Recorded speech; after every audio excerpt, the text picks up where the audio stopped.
I'm Cameron here at Kennco Manufacturing in Ruskin, Florida. Here we have a 3-row plastic laying machine.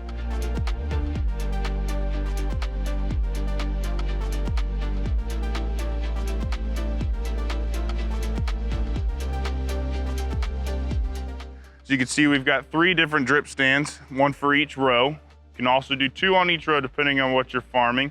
This plastic machine is a little special because it includes the added option of mounting press pans underneath. Now that doesn't come standard, but we can certainly do it for you. On the back here, you can see the middle row is mounted on top. That's for shipping purposes. This is also going in a container.